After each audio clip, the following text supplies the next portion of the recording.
नमस्कार दोस्तों, आपका स्वागत है आज के मुख्य समाचारों में। दोस्तों, आज देश भर से कई बड़ी न्यूज़ निकल कर आ रही है। सभी बड़ी खबरों के बारे में एक-एक करके विस्तार से आपको बताएंगे।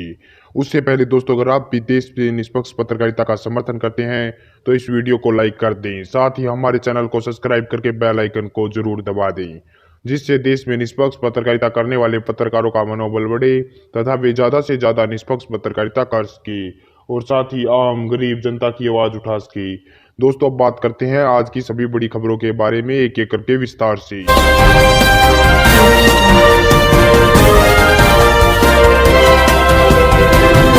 नेपाल से मोदी सरकार को बड़ा झटका।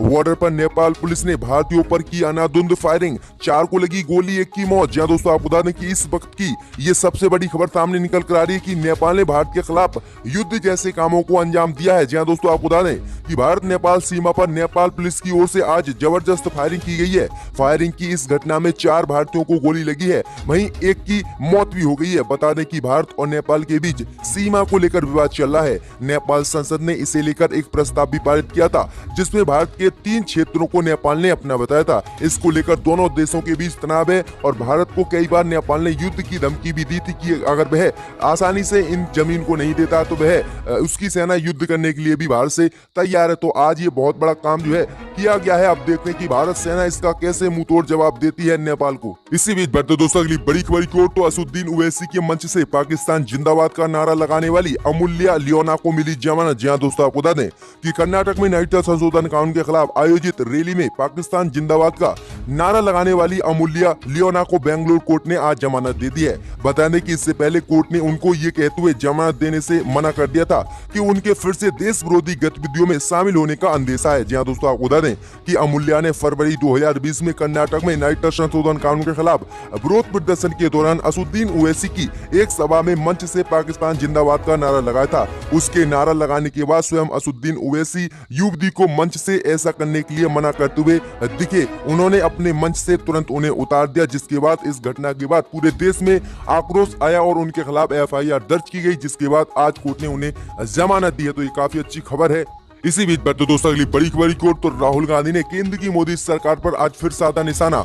राहुल गांधी बोले, धर्म के आधार पर बांटने वालों ने खुद को राष्ट्रवादी घोषित किया है। जहां दोस्तों आपको बता दें कि कोरोना महामारी के बीच कांग्रेस नेता राहुल गांधी ने एक बार फिर से केंद्र की मोदी सरकार पर निशाना साधा है। राहुल गांधी ने असहिष्णुता और चीन का मुद्दा आज फिर उठाया। राहुल गांधी ने पूर्व अमेरिकी राजदूत और विदेशी मुद्दों के जानकार प्रोफेसर निकोलस बन्नर से बातचीत की। इस दौरान राहुल गांधी ने केंद्र की मोदी सरकार पर निशाना साधते हुए कहा कि मुझे जो बंटवारा होते देश में दिख रहा है वो दोनों देशों को कमजोर करने की स्थिति में ले जा रहा है। आगे राहुल गांधी ने कहा कि जब आप लोगों को जाति या धर्म के आधार पर देश में बांटने लगते हैं तो आप देश की नींव को कमजोर कर रहे हैं और देश को कमजोर कर रहे हैं। आगे राहुल गांधी ने कहा कि वर्तमान में जो ऐसा करने में नेता भारत में लगे हुए हैं, उन्होंने खुद को राष्ट्रवादी घोषित किया हुआ है। वहीं आगे राहुल गांधी ने कई हमले बोले और कहा कि भारत और अमेरिका के बीच पहले रिश्ते काफी बेहतर हुआ करते थे, लेकिन पिछले कुछ सालों में इनमें दोनों ही पक्षों में मायूसी देखी गई है और ये सिर्फ व्यापार आधारित ही रह गए हैं।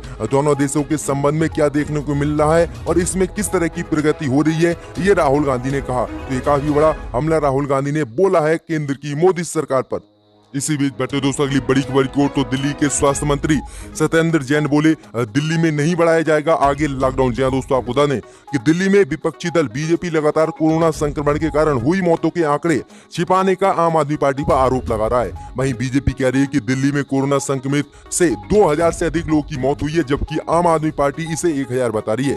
इसीलिए इसी को लेकर जो है दिल्ली के स्वास्थ्य मंत्री सत्येंद्र जैन का बड़ा बयान आया। सत्येंद्र जैन ने कहा कि दिल्ली में लॉकडाउन को बढ़ाने की जो खबरें चल रही है वो फर्जी हैं और दिल्ली में एक दिन के लिए भी लॉकडाउन को आगे नहीं बढ़ाया जाएगा। वहीं आपको बता दें कि दिल्ली में लॉकडाउन को आगे बढ़ाने के लिए हाई कोर्ट में याचिका दायर की गई थी और मांग की गई थी कि केजरीवाल सरकार दिल्ली में लॉकडाउन को आगे बढ़ाए और दिल्ली में लॉकडाउन को सख्ती से पालन कराए और जो भी दिल्ली सरकार ने छूट दी है उसे बंद करे, क्योंकि दिल्ली में कोरोना संक्रमण बहुत तेजी से बढ़ रहा है। तो ये काफी बड़ी बात जो है स्वास्थ्य मंत्रालय ने साफ कह दिया कि दिल्ली में लॉकडाउन नहीं बढ़ाया जाएगा। इसी बीच बढ़ते दोस्तों अगली बड़ी खबर की ओर, तो लॉकडाउन के 54 दिन की सैलरी पर कंपनी और कर्मचारी करें आपस में समझौता, सुप्रीम कोर्ट। जहां दोस्तों आपको बता दें कि लॉकडाउन की अवधि में मजदूरों और कर्मचारियों की तनख्वाह के भुगतान पर सुप्रीम कोर्ट ने शुक्रवार यानी आज अपना फैसला सुना दिया है। कोर्ट ने कहा कि कंपनी और कर्मचारी आपस में इसको समझौता कर लें। इस सिलसिले में कंपनी के खिलाफ कोई दंडात्मक कार्रवाई नहीं की जाएगी। इस बाबत सुप्रीम कोर्ट ने अपना पिछला आदेश ही माने रखा है। जहां दोस्तों आपको बता दें कि केंद्र की मोदी सरकार ने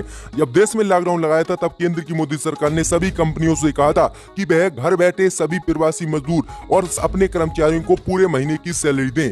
लेकिन कुछ कंपनी सैलरी दी और कुछ कंपनियों ने सैलरी नहीं दी। इसी को लेकर सुप्रीम कोर्ट में याचिका दायर की गई थी और इसमें मांग की गई थी कि सभी कंपनी जो है पूरी सैलरी उन कर्मचारियों को घर बैठे दें कोरोना महामारी के चलते। लेकिन सुप्रीम कोर्ट ने आज अपना फैसला सुनाया और कहा कि उन पर किसी प्रकार का दबाव नहीं बनाया जा सकता। अगर कोई कंपनी इस सैलरी को देने में विफल रही है, नहीं दे पाई है मजदूरों को, तो उस पर कोई दंडात्मक कार्रवाई नहीं की जाएगी, क्योंकि जब काम लोग करेंगे तभी कोई नौकरी के पैसे देगा, कोई बैठने के पैसे नहीं दे सकता। और आपस में कंपनी और कर्मचारियों को समझौता करना चाहिए। केंद्र की मोदी सरकार को इस मसले में 4 हफ्ते के लिए समय भी कोर्ट ने दे दिया है। इसी बीच बढ़ते दोस्तों अगली बड़ी खबर की ओर तो ममता सरकार से बोले पश्चिम बंगाल के राज्यपाल, भ्रष्टाचार के खिलाफ सर्जिकल स्ट्राइक जरूरी। जहां दोस्तों आपको बता दें कि पश्चिम बंगाल के राज्यपाल जगदीश धनखड़ ने बृहस्पतिवार को एक ट्वीट में मुख्यमंत्री ममता बनर्जी से आम लोगों के हितों में राज्य में भ्रष्टाचार के खिलाफ सर्जिकल स्ट्राइक करने को कहा है। उन्होंने कहा कि आबकारी समेत कुछ विभागों में भ्रष्टाचार फल फूल रहा है, इसलिए लोग के हितों में इसके खिलाफ सर्जिकल स्ट्राइक ममता बनर्जी सरकार जरूर करे। उनका इशारा राज्य सरकार की ओर से जारी होने वाले टेंडरों को हर बार पसंदीदा ठेकेदार को देने की ओर है। उन्होंने कहा कि उनके पास कई ऐसे अहम सबूत आए हैं जिससे पता चलता है कि पसंदीदा ठेकेदार को ही सरकारी ठेके दिए जा रहे हैं। ये एक घोटाले का प्रारूप है। उन्होंने कहा कि जनप्रतिनिधियों और प्रशासन को इससे सतर्क रहना होगा। और उन्होंने एक ट्वीट में कहा कि कोरोना से मरने वाले लोग सबों के अंतिम संस्कार के तरीके पर नाराजगी जताई और कहा कि हर सबका अंतिम संस्कार सम्मान के साथ किया जाना चाहिए। तो ये काफी बड़ी बात जो है कही है जगदीश धनखड़ ने। इसी बीच बढ़ते दोस्तों अगली बड़ी खबर की ओर तो अयोध्या के बाद अब काशी मथुरा विवाद पर भी सुप्रीम कोर्ट में याचिका, 29 साल पुराने कानून को रद्द करने की मांग। जहां दोस्तों आपको बता दें कि अयोध्या पर ऐतिहासिक फैसले के बाद अब काशी मथुरा विवाद को भी सुप्रीम कोर्ट में चुनौती दी गई है।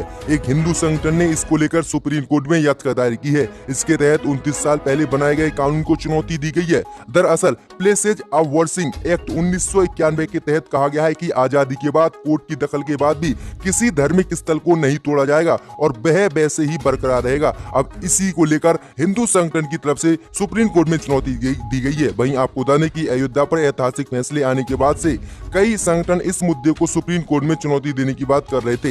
हिंदू संगठनों का दावा है कि मस्जिद के निर्माण के लिए काशी और मथुरा में मंदिरों को तोड़ दिया गया था। दावा किया गया है कि वाराणसी में काशी विश्वनाथ मंदिर तोड़कर ज्ञान व्यापी मस्जिद बनाई गई थी। कहा जाता है कि इस जगह पर मूल काशी विश्वनाथ मंदिर को तोड़कर औरंगजेब ने 1669 में मस्जिद का निर्माण किया था। इसके अलावा मथुरा में कृष्ण जन्मभूमि से सटी ईदगाह भी लंबे समय से विवाद में है। तो इसे लेकर फिर से बवाल शुरू हो गया है मंदिर मस्जिद को लेकर की काश।